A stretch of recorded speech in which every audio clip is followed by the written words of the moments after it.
basketball history. Why don't we start with your name, where you're based, and how old you are? Okay, I'm Frank Jones. I live in Bundoora now, and I'm 83 years old. Fantastic. Frank, take us back to the start of your basketball journey. Where did it all kick off for you? Well, I lived in Bridge Road, Richmond, which was, my backyard was Yarra Park, MCG, Richmond Football Ground, etc. And there's a little church just off Bridge Road. My two older brothers were going there and they pulled me along, and it was just a little half-court basketball situation. And there was a supporting beam in the middle of the court which you had to run around, etc. But so that's a column in the middle of the court that you had to run around. Yeah. Yeah, right. Yeah, well, we didn't go there very long, but that was my first introduction to basketball. And when was that? What year are we talking about? That would have been about 1948. Right. Most people are dead that have been that year. So Yep. yeah. Yeah. From there, we got involved with a church down in Church Street, St Matthias, and the priest was really good with the kids. He let us have the church hall after school, after work, anything like that. So 6 days a week at least, we'd be going down to the court and just playing jungle ball all the time.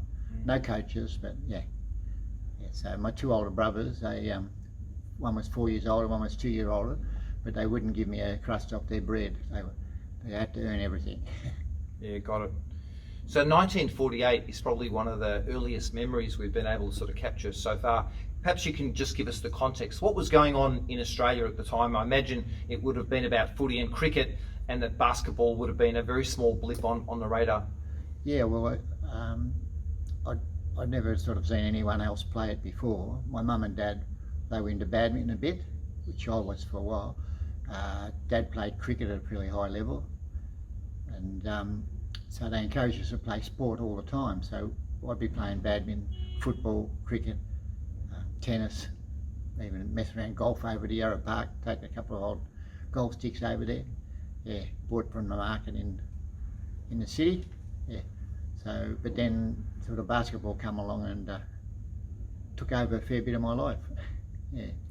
So, how did basketball get moving in Australia? How do you think it was introduced? I know at some stage we spoke about a Harlem Globetrotters movie that you saw that influenced you. Well, but 1951, the Harlem Globetrotters movie came out, and to me, we were a pack of little lares, and sort of the kids I knocked around with were sort of keen to get on to start trying to dribble the leg through our legs, etc., all that sort of stuff. But they were the ones we looked at basketball. They're the ones that got me interested in basketball, and I think they made basketball in Australia a little bit more popular as well. Yeah. So in those days it was the black and white movie, which I think you can still find online, but otherwise that became a cartoon series and was on Channel 9 or one of those others free-to-air channels for a long time. Of course, 1948 is pre the first Olympics that were held here in Melbourne in 1956. So did we see another resurgence in basketball at the time the Olympics came on? I would have thought so, but in that era we only had under 14 and under 16 and under 18 state championships basketball. So that would have been 1955, 54. Yeah. And we actually, the first competition we could get into was an under 21 at the Fitzroy Police Boys, which would have been one of the toughest stadiums or places you could go and play basketball. But we were 13, 14 years old, and the big boys over there sort of looked after us a little bit. Didn't sort of knock us around too much because we're a bit younger. But our older team, my two older brothers, they copped it. Yeah. But from there, we got into a SEBS, Church of England Boys Society competition, which was under 15. So it's sort of through playing under 16 and going against our own age, we were pretty dominant. Yeah. And we played in the grand final, and it would have been 1954, something like that. And we hadn't lost a game, and that was the year they brought the 3 second rule into the key, and YMCA team had this big boy playing for them. So in the grand final they tell us we're not going to use the 3 second rule. So anyway, we finished up winning that 92-28, and that's when Church Bob Denham was our first coach we had. Up there we'd just been playing jungle ball with no one coaching us. And he asked us if we'd represent Church, which are now Melbourne Tigers, in the state championships, which were played at the Dog Pavilions on a concrete court. Yeah. So that was, and those concrete courts were as good as most courts we'd played on. Church halls with stages, you'd sort of be 1 metre from under the ring. Yeah, so that was, so we played there. We won the under 16 and under 18s twice at the bottom age and top age. But the competition wasn't around then like it is now. You know, they had one grade and all that sort of thing. So perhaps you can tell us more about that sort of over 18s, that next sort of stage. Were you still playing suburban basketball, or when did your big step up kick in? Oh, well, we played open age as 15 and 16-year-old kids as well. Monday night was one of them. I think it was Saturday we played on the church competition, the church and YMCA. But there wasn't many junior comps around, and we played in a B grade. I remember one of the church halls, and we finished runners up as 14, 15-year-old kids.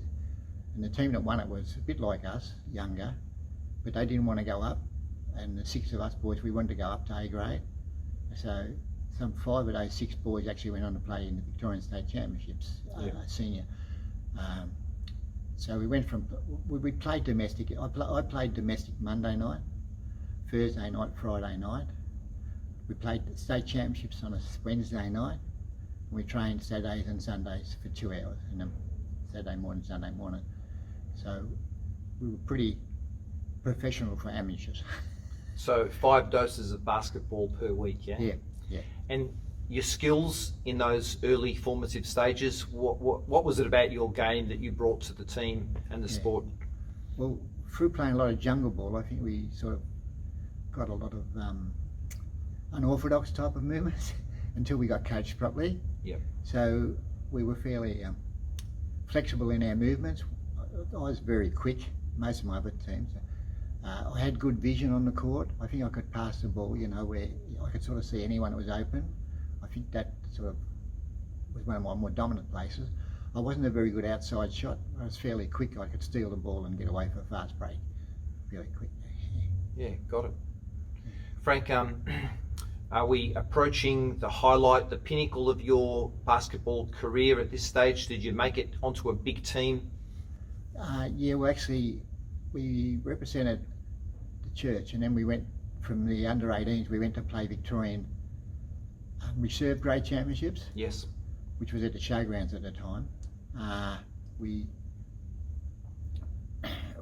represented them, and we won the reserve grade competition as Melbourne, or Church Tigers at the time. And they wouldn't put us up because Church had a team in the state championship and they didn't want Church to have 2 teams there. So that's when we split from Church and we become Presbyterian Wildcats, which now belong to Perth Wildcats. Perth Wildcats. Yeah, I don't know if they took it off us or not. What year roughly was that? That would have been about 1960, I'd say. Okay. And from 1960, or it would have been 1958, 59, and I played till I was 34, which I was one of the older players playing from the 5 or 6 boys that come up through with the under 16s and one little church hall in Richmond. And the team went on to win some premierships and some trophies. How did the team go? Well, there's one section there. I reckon we lost only 2 games in about 2 years, and we won the state championships. That would have been about 65, 66. But we had players like Barry Barnes, Owen Hewen, Howard Parkinson, which is Andrew Parkinson's father. Yes. Played with us. We got a chap from volleyball. He was playing Victorian Championship volleyball, juniors, and our coach seen him playing C grade down at Albert Park, and he asked if he'd like to come along, and within 2 years he'd made the state team. So, yeah. And who was the coach at that time? That was still Bob Denham. He took us from under 16, from playing just church basketball, up to be Victorian Championships under 16, under 18. And then he got us from championships in a reserve grade, and then he eventually got to championships in the state championships about 1966, 65. So you mentioned, sorry Frank. So he was really a a big influence on my life, you know, Bob. Yeah. You mentioned Albert Park, and not only was it the home of Victorian basketball, it was the home of national basketball. So perhaps you could tell us a bit about how Albert Park came into being and what your earliest memories of that was.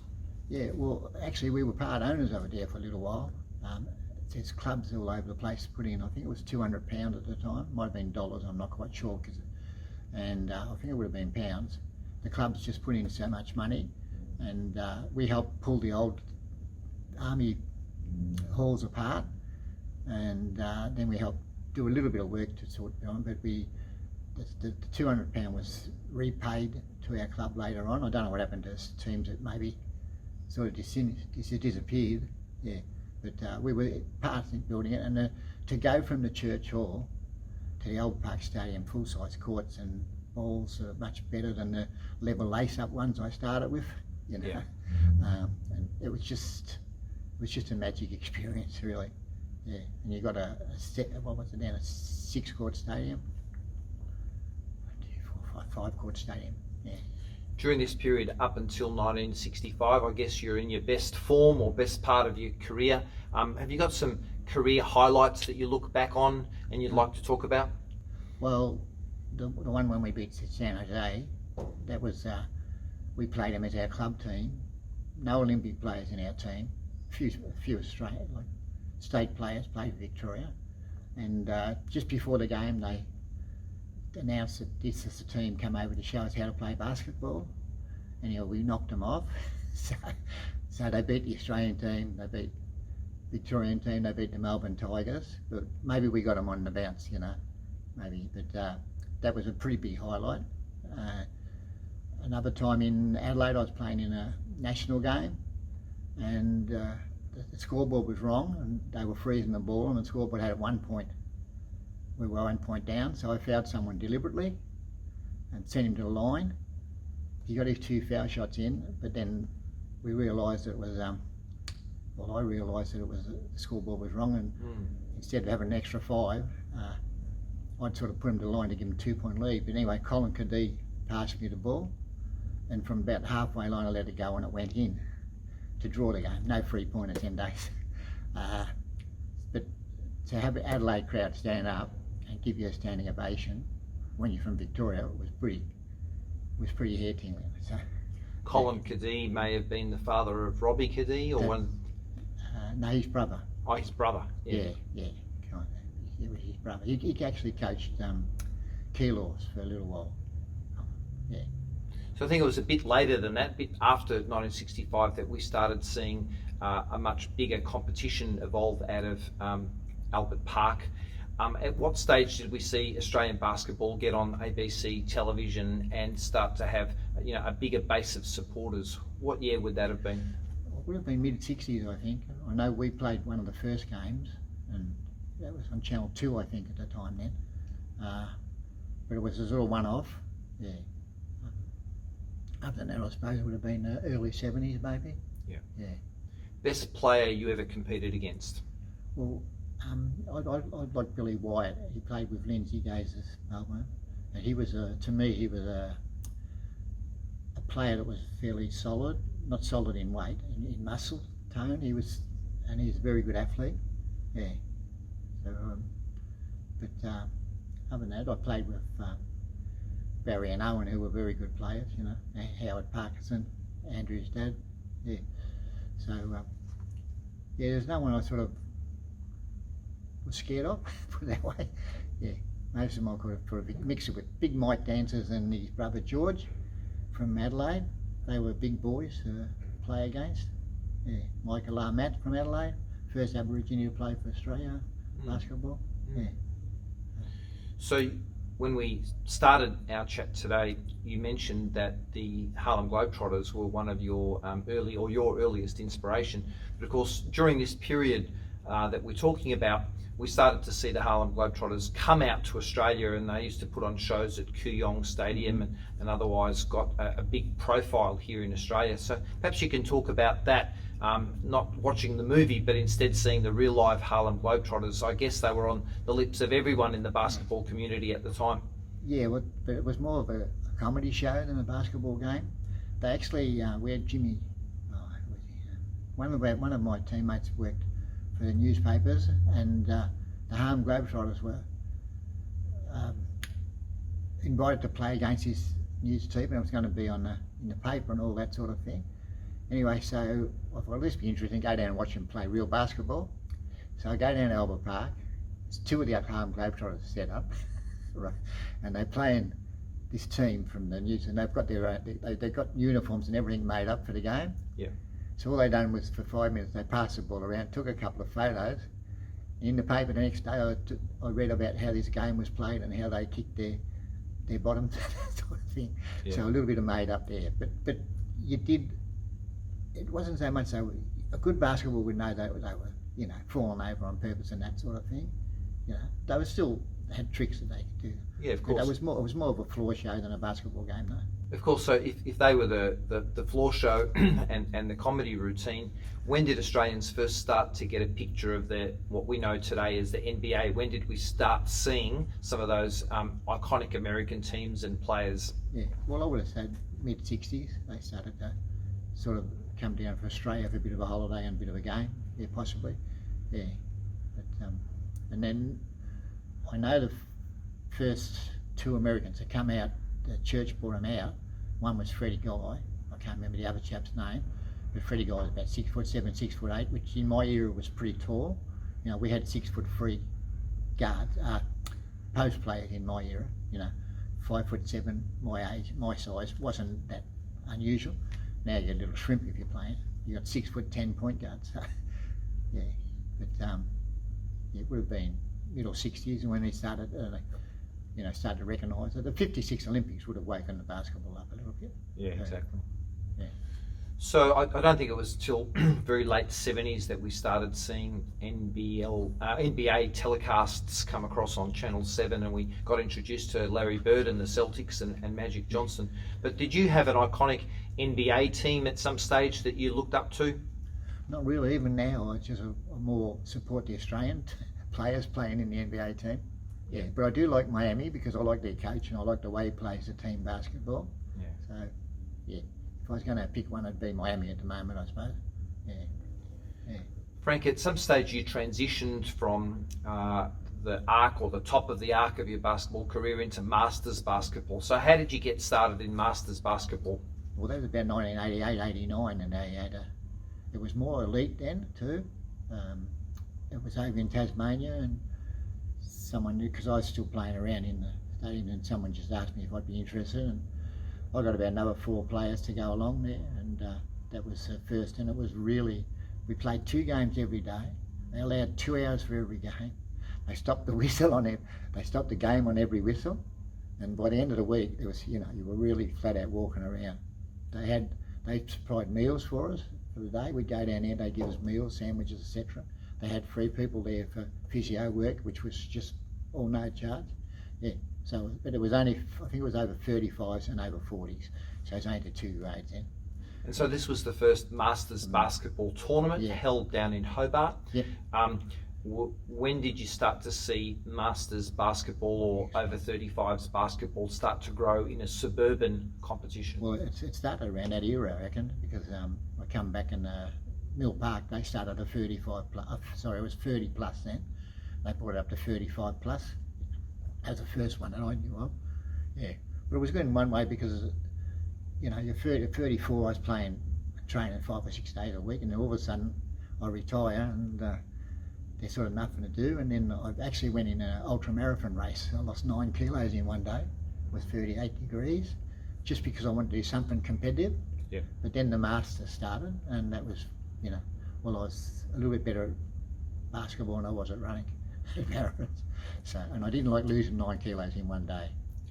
You've continued to play Masters basketball at a suburban level for many years. Yeah, I think I was about 65, 66 when I stopped playing that. Yeah. Yeah. So, and which clubs were you playing with? Princess Hill was one. He started me off. Actually, they had one over at Thomastown, and my son was knocking around with one of these chaps that run it, and he asked Steve to come down. He said, "Oh, can I bring my dad down as well?" And over 30, which I suppose he thought was a bit funny, but yeah. So yeah, as a 45, 50-year-old, I started playing the over 30s with my son. So, yeah. And you would have competed in a number of tournaments, either Australian Masters Games or Pan Pacifics along the way. Tell us about some of those.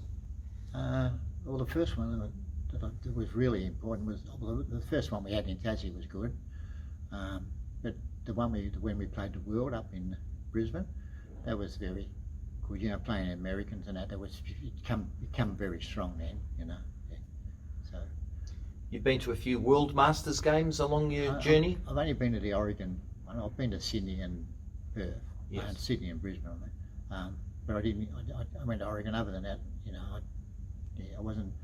I'm not a tourist, so to go over there and play a week of basketball, it wasn't on my program. Wasn't on your priority list? No. So you make regular appearances every Friday here at the Veneto Club in Bulleen to come to the Myths and Legends scrimmage. What is it that keeps you coming back here after all of these years? What is it about, I guess, the group called Myths and Legends that has kept you involved? Yeah. Well, not only for my own, like I'm 83 years old, I can still jog around a little bit, and I think basketball's kept me to that, you know. And through basketball, I go to gym 4 days a week, and you know, 83 years old, I can still walk around. A lot of people in walking frames or bloody wheelchairs, crutches, and Christ knows what.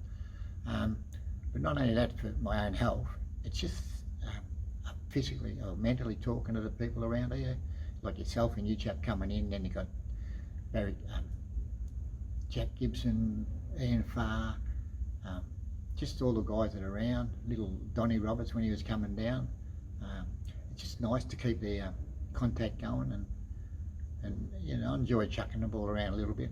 Now and then I might get one in, if they let me. You're planning on Australian Masters Games this October in Adelaide? Yeah. I just had my knee done, but it's I didn't think I'd be able to get there, but it's only 3.5 months, but it seems to be all right, so hopefully I can get there. Yeah, looking forward to that too. Frank, you're a great storyteller. Is there a story along the way, something that happened to you that might give us a laugh or give us a picture of basketball and your journey through it? Well, I did have one shot that I had in a domestic competition when I was there, and I was going in for layup, and a chap actually sort of tried to tunnel me and put me into the wall, but instead of that I got onto his shoulders and actually dunked the ball in the game. So, but I needed a bit of help for that. That was a good story. But the one in Adelaide was when I sort of drew that game to get a standing ovation off of a crowd at Adelaide Stadium, and you know what the Adelaide supporters are like. They used to get the cans down the end of the court when you haven't foul shot, bang, bang, bang on the court and all that sort of stuff. Yeah, but other than that, most of the fellows have just been good to me and that sort of thing. They're good friends and that sort of thing, yeah. Nice to talk to them. We after the stadium, we go and have a couple of drinks and have a yak for about an hour and tell them how good we were, yeah. Look back at the history. Yeah. Some words of encouragement for those people who are sitting on the couch and thinking about getting back into the sport, even though basketball may have been a distant memory for them. Words of encouragement around Masters basketball in particular. Yeah, well, not only basketball, like up at the gym, I worked pretty solid, but they've just started a mature class for older people, and they just asked me if I'd go along, just to try and make up numbers. And because of basketball, I try and encourage older people to play basketball, because you know, you can still get around a lot, you know, helps your movement. So I go into this work, it's nowhere near as hard as I work myself, but we've gone from 2 or 3 to about 6 or 7 now in the class. It's just get moving. It's just good for your body, and keep going. The longer you sit down, the more you stiffen up. Exactly. Hey Frank, it's a pleasure to be able to train with you and play with you. At the age of 83, you're still doing it and doing it well. You've got a fantastic little 2-point shot that's highly accurate. And so thanks for your contribution to the club and to basketball in Australia. It's been a pleasure having a chat with you today. No worries, thank you, George, for having me. Cheers. Cheers.